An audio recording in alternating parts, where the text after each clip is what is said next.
warahmatullahi wabarakatuh, Pak Mas Hedi. Waalaikumsalam. Ya. Nggih.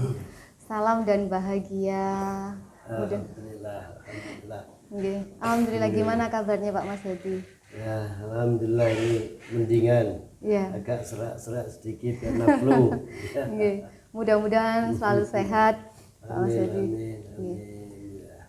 Mohon izin saya di sini CGP Angkatan 5 mengganggu waktunya Pak Mas Hedi sebentar karena ada tugas tentang guru penggerak, yaitu menimba ilmu dari seorang pemimpin di sekolahan dalam menyelesaikan sebuah kasus gitu.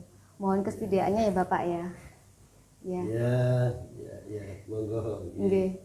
Pak Mas Hedi selama menjadi kepala sekolah berapa tahun Bapak? Ini saya diangkat 2010. 2010. Sekarang 2022. Pas 12 tahun. 12 tahun.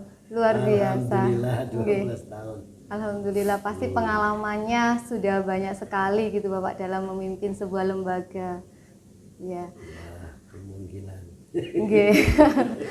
Dalam perjalanan seorang pemimpin Bapak, apalagi untuk di lembaga itu kan kadang berpindah-pindah kan Pak ya. Ini sudah ke berapa sekolah Bapak? 1, 2, 3, 4, 5. 5. Sekolah yang kelima. Ini sekolah kelima ini. Iya. Ya, tinggal pensiun. Iya. Dalam perjalanan itu pasti menemukan sebuah masalah ya Pak ya dalam memimpin sebuah lembaga gitu.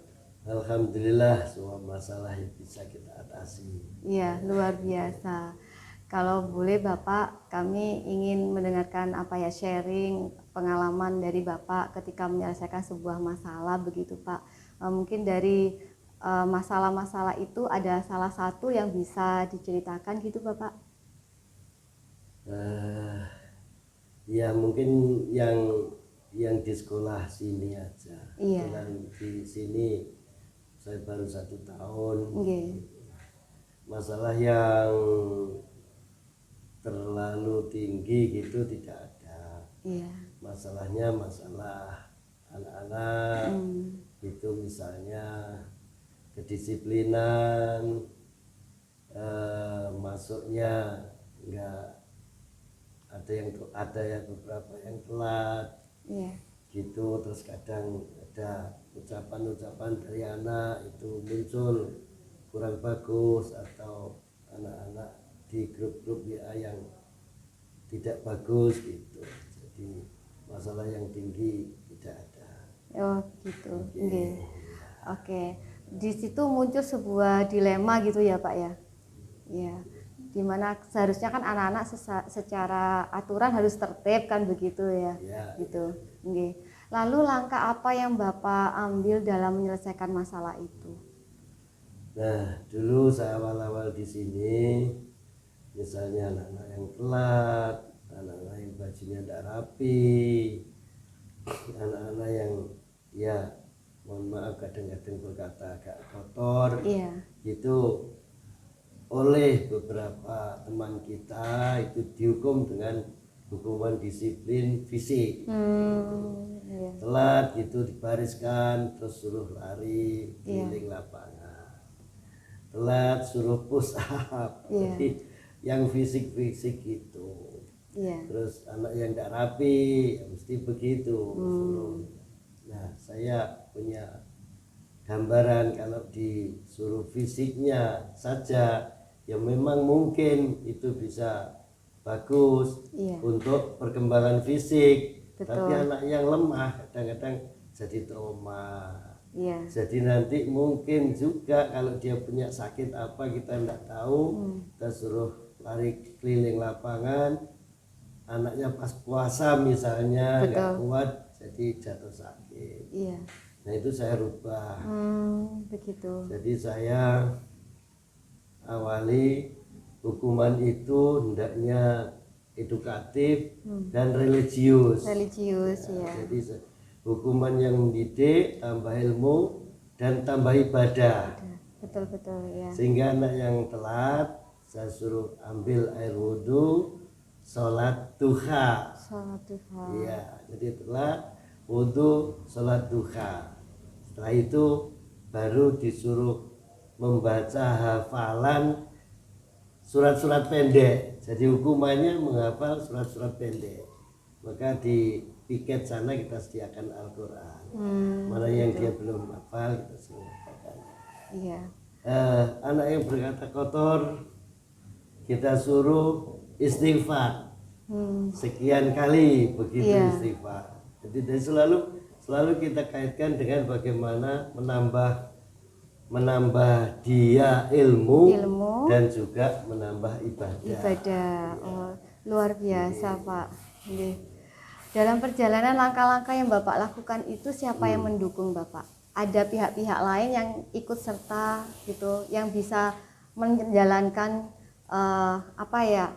keinginan Bapak dalam memberikan solusi tersebut? Alhamdulillah, awalnya pemikiran itu saya kumpulkan para waka.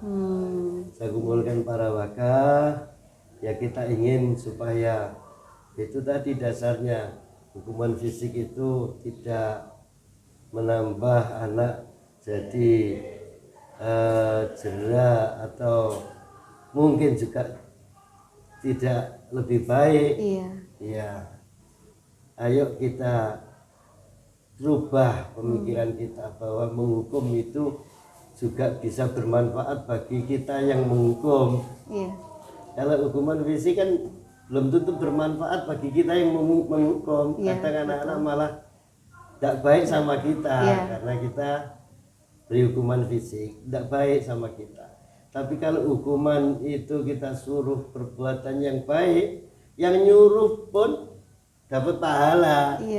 Yang disuruh juga dapat pahala, sama-sama. Ya sama dapat pahala. Gitu. Ada tantangan nggak Pak dengan adanya solusi yang Bapak lakukan? Alhamdulillah, tantangannya guru-guru setelah saya sosialisasi ke teman-teman wakaf bagus, senang ya buat SOP Pak gitu. Setelah itu ke guru juga guru bisa alhamdulillah bisa menerima itu dengan baik. Tantangannya gini, tidak semua pelanggaran itu kita yang dengar. Nah, kadang-kadang tidak semua kita tahu yang melanggar sehingga ada beberapa kadang-kadang terlewatkan. Nah, itu makanya OSIS itu saya ajak. OSIS juga ikut serta bagaimana supaya membina anak-anak itu semuanya. Contoh misalnya anak-anak yang pemakaian HP membuli pada temannya gitu kan kita tidak selalu tahu gitu Pak ya. Kata-kata kotor yang dipakai untuk grup-grup HP biasanya itu kan kita tidak selalu tahu. Betul. Nah itu OSIS kita libatkan gitu. Kalau orang tua alhamdulillah senang melihat hukuman seperti itu. Iya, karena tidak ada efek negatifnya. Tidak ada efek negatif ya. Gitu. Berarti semua komponen Bapak libatkan dalam menyelesaikan masalah peraturan anak tadi ya Pak ya? Iya, insya Allah gitu. Baik, butuh waktu berapa lama Bapak? Ada perubahan dari awalnya tadi yang masih hukuman fisik, terus akhirnya kan berubah menjadi pendidikan dan juga agama. Ada perubahan yang nampak di anak-anak Bapak? 1 semester itu. 1 semester. Ya, semester awal itu kita mulai 1 semester baru anak-anak gampang diajak. Terus alhamdulillah sekarang pelanggaran menurun. Ya, menurun, pelanggaran menurun. Nah, ya ada berdampak begini. Berarti untuk jadi baik itu melanggar lah itu sekarang begitu. Untuk jadi baik melanggar lah itu efek apa itu?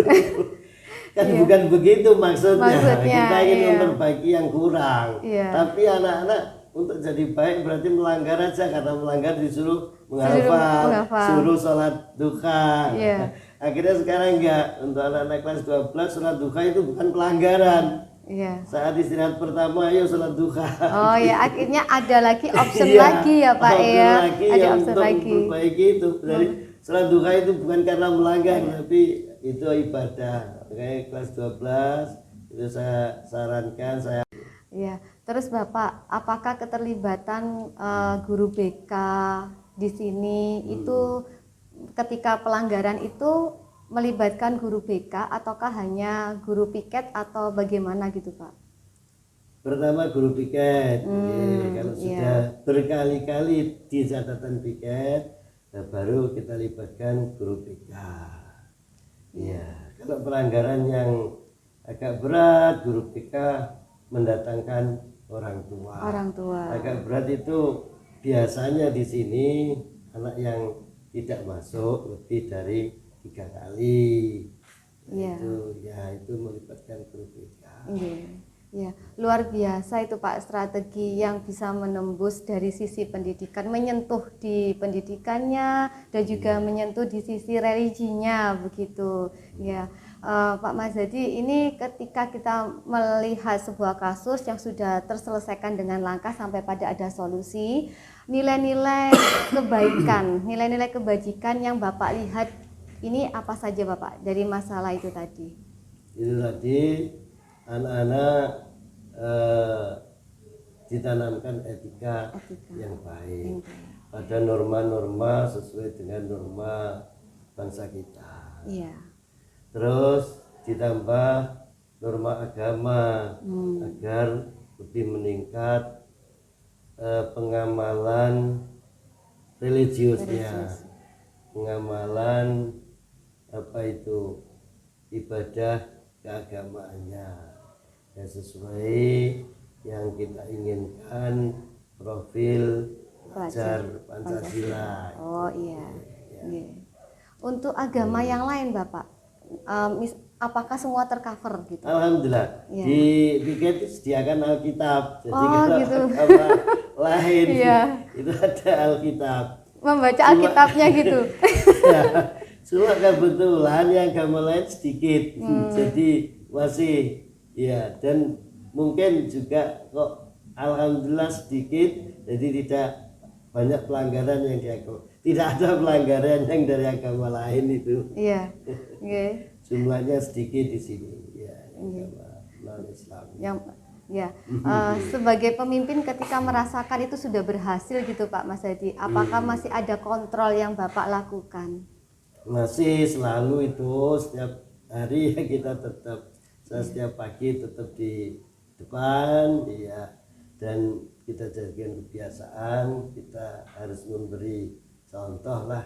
Kita harus selalu siap begitu, tetap dikontrol Jadi kalau misalkan misalkan sudah selesai dengan baik gitu ya Pak masalahnya, ketika ada masalah lagi misalkan, apakah dari sisi religi tetap Bapak gunakan pendekatannya? Ini untuk program awal ini tetap kita lanjut itu. Belum masih itu cocok saya rasa. Itu cocok saya rasa di era-era seperti sekarang ini. Gitu. Pak Mazhadi, luar biasa, saya banyak mendapatkan pembelajaran dari kasus yang telah Bapak selesaikan dengan solusi-solusi yang tentunya sesuai dengan perkembangan zaman pada saat ini, bahwa anak-anak memang harus dari sisi religi harus tetap kita sentuh gitu Bapak. Ini sebuah solusi yang unik dari seorang pemimpin saya melihatnya, karena tidak dari segi pendidikan saja Bapak menyentuhnya, tapi juga dari segi religi, karena tidak semua pemimpin juga saya melihatnya tidak membawa dua-duanya, kadang cenderung kepada pendidikan saja begitu. Mudah-mudahan sekolah yang Bapak pimpin selalu menghasilkan, mencetak murid-murid yang tentunya sesuai dengan profil pelajar Pancasila. Amin. Tentunya untuk Pak Mazhadi pribadi selalu sukses untuk karirnya ke depan. Walaupun sudah pensiun, saya yakin Bapak pasti berkarir dan sukses gitu di bidang yang lain gitu. Insya Allah, amin. Terima kasih atas sharingnya Pak Mazhadi, sangat bermanfaat bagi saya. Terima kasih waktunya. Assalamualaikum warahmatullahi wabarakatuh. Waalaikumsalam warahmatullahi wabarakatuh.